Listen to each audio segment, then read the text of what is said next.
Hi everyone, it's Lauren from Faithful Restoration, and I'm reading the entire one-year Bible, the entire New Living Translation. We are on January 13th today.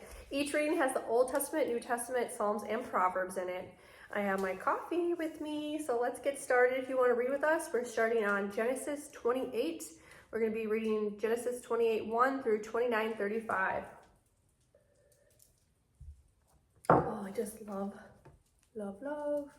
good coffee. All right, Genesis 28:1 through 29:35. So Isaac called for Jacob, blessed him, and said, "You must not marry any of these Canaanite women. Instead, go at once to Paddan Aram, to the house of your grandfather Bethuel, and marry one of your uncle Laban's daughters. May God Almighty bless you and give you many children. And may your descendants multiply and become many nations. May God pass on to you and your descendants the blessing he promised to Abraham. May you own this land where you are now living as a foreigner, for God gave this land to Abraham." So Isaac sent Jacob away. He went to Paddan Aram to stay with his uncle Laban, his mother's brothers, and the son of Bethuel the Aramean.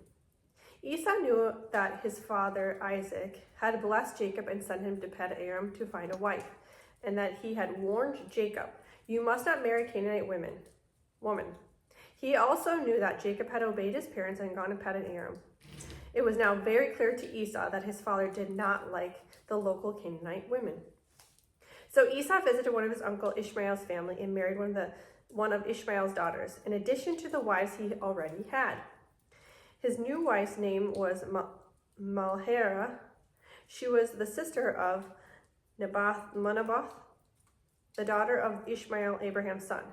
Meanwhile, Jacob left Beersheba and traveled towards Haran. At sundown, he arrived at a good place to set up camp and stopped there for the night. Jacob found a stone to rest his head against and lay down to sleep.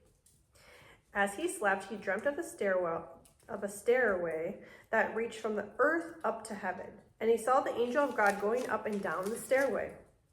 At the top of the stairway stood the Lord, and he said, "I am the Lord, the God of your grandfather Abraham and the God of your father Isaac.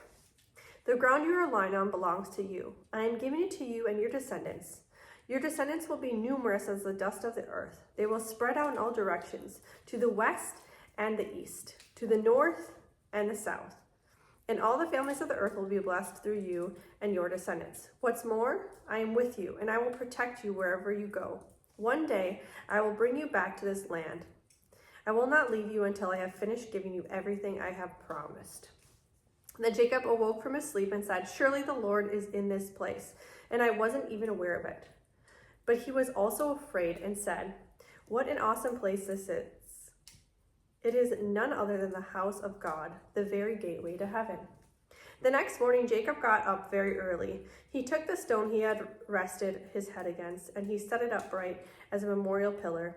Then he poured olive oil all over it and named that place Bethel, which means house of God, although it was previously called Luz.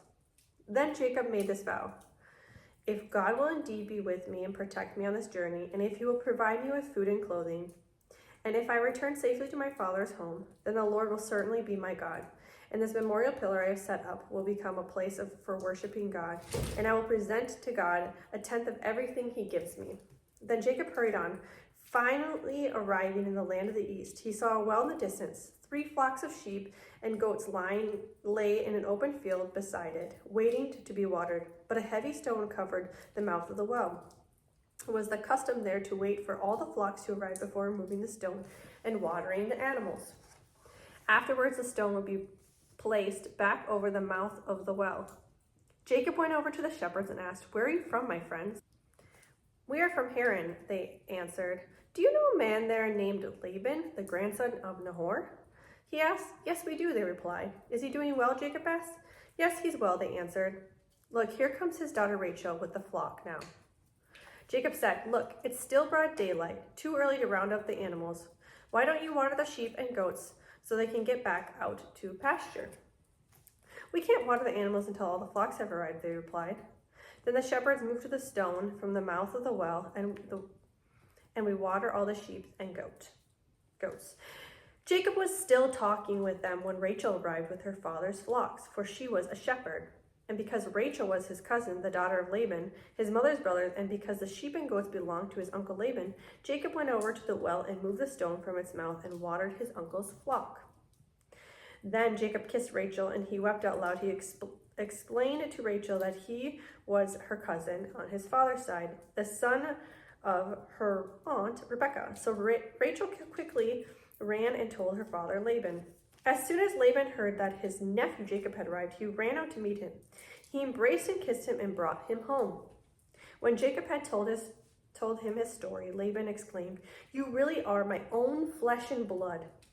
After Jacob had stayed with Laban for about a month, Laban said to him, "You shouldn't work for me without pay just because we are relatives. Tell me how much your wages should be." Now Laban had 2 daughters. The older daughter was named Leah, and the younger one was Rachel. There was no sparkle in Leah's eyes, but Rachel had a beautiful figure and a lovely face. Since Jacob was in love with Rachel, he told her father, "I'll work for you for 7 years if you give me Rachel, your younger daughter, as my wife." "Agreed," Laban replied. "I'd rather give her to you than anyone else. Stay and work with me." So Jacob worked 7 years to pay for Rachel, but his love for her was so strong that it seemed to him but a few days. Finally, the time came for him to marry her. "I have fulfilled my agreement," Jacob said to Laban. "Now give me my wife so I can sleep with her."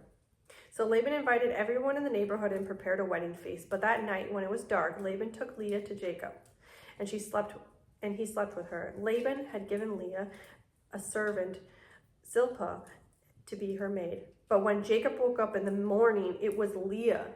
"What have you done to me?" Jacob raged at Laban. "I worked 7 years for Rachel. Why have you tricked me?" "It's not our custom here to marry off a younger daughter ahead of the firstborn," Laban replied. "But wait until the bridal week is over. Then we'll give you Rachel too, provided you promise to work another 7 years for me." So Jacob agreed to work 7 more years. A week after Jacob had married Leah, Laban gave him Rachel too. Laban gave Rachel a servant, Bilhah, to be her maid. So Jacob slept with Rachel too, and he loved her much more than Leah. He had stayed and worked for Laban the additional 7 years. When the Lord saw that Leah was unloved, he enabled her to have children, but Rachel could not conceive. So Leah became pregnant and gave birth to a son. She named him Reuben, for she said, "The Lord has noticed my misery, and now my husband will love me." She soon became pregnant again and gave birth to another son. She named him Simeon, for she said, "The Lord heard that I was unloved and has given me another son." Then she became pregnant with a 3rd time and gave birth to another son. His name was Levi, for she said, "Surely this time my husband will feel affection for me, since I have given him 3 sons." Once again, Leah became pregnant and gave birth to another son.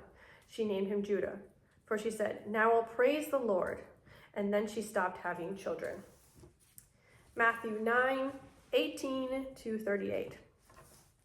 And Jesus was saying this. The leader of the synagogue came and knelt before him. "My daughter has just died," he said, "but you can bring her back to life again if you just come and lay your hand on her." So Jesus and his disciples got up and went with him.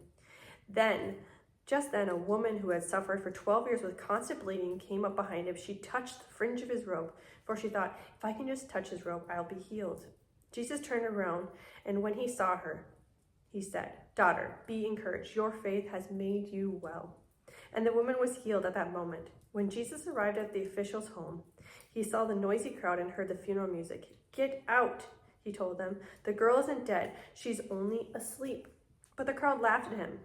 After the crowd was put aside, however, Jesus went in and took the girl by the hand, and she stood up.